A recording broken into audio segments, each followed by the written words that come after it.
সবাই ভাবে যে নাকি এখন ঘুমিয়ে থাকে। না, ঘুমিয়ে থাকলে কি চলবে ভাই? দিনে দিনে আমার এখন কত কাজ, সামনে হচ্ছে নির্বাচনে এখন আমার দিন রাত জেগে থাকতে হয়, জনগণের কথা ভাবতে হয়। ভাবতে ভাবতে একটা সময় আমি অস্থির হয়ে যাই, ভাবি নড়ে চড়ে বসার সময় তো এখনই, মানে ভাব নিয়ে নড়ে চড়ে বসা আর কি। তবে হ্যাঁ, আমি ম্যাচিং কম্বল ছাড়া কখনো ঘুমাই না। এটাও আমার একটা বড় গুণ। পাবলিক যাতে বোকা না হয় সেদিকেও খেয়াল রাখতে হয়।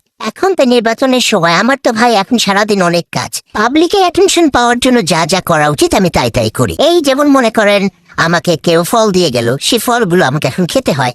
যদিও আমার এসব খেতে ভালো লাগে না, তারপর আমি ছাদে যাই। ছাদে গিয়ে ঘুরতে ঘুরতে হঠাৎ লাফ দিয়ে নিচে পড়ে যাই। তারপর কখনো কখনো আমি ছাদের কার্নিসে ঘুরি। ঘোরাফেরা করতে করতে তখন মনে হয় যে শয়তানি যত প্রকার আছে সব মাথার মধ্যে শুধু তখন ঘুরপাক খায়। আমি কি যাব না না লাফ দেব, না নিচে পড়বো, না উপরে উঠবো। ওদিকে পাশের বাড়ির ভদ্রলোক আবার আমাকে দেখে সেটা চমকে উঠে। তাকে আবার কিছুক্ষণ সান্ত্বনা দিলাম। সান্ত্বনা দিয়ে আমি যেই চুপচাপ, অমনি সবাই ভয়ে অনেক আতঙ্কিত। আমার কাজই হচ্ছে জনগণকে টেনশনে রাখা। জনগণ টেনশন করবে আর আমি মজা নেব।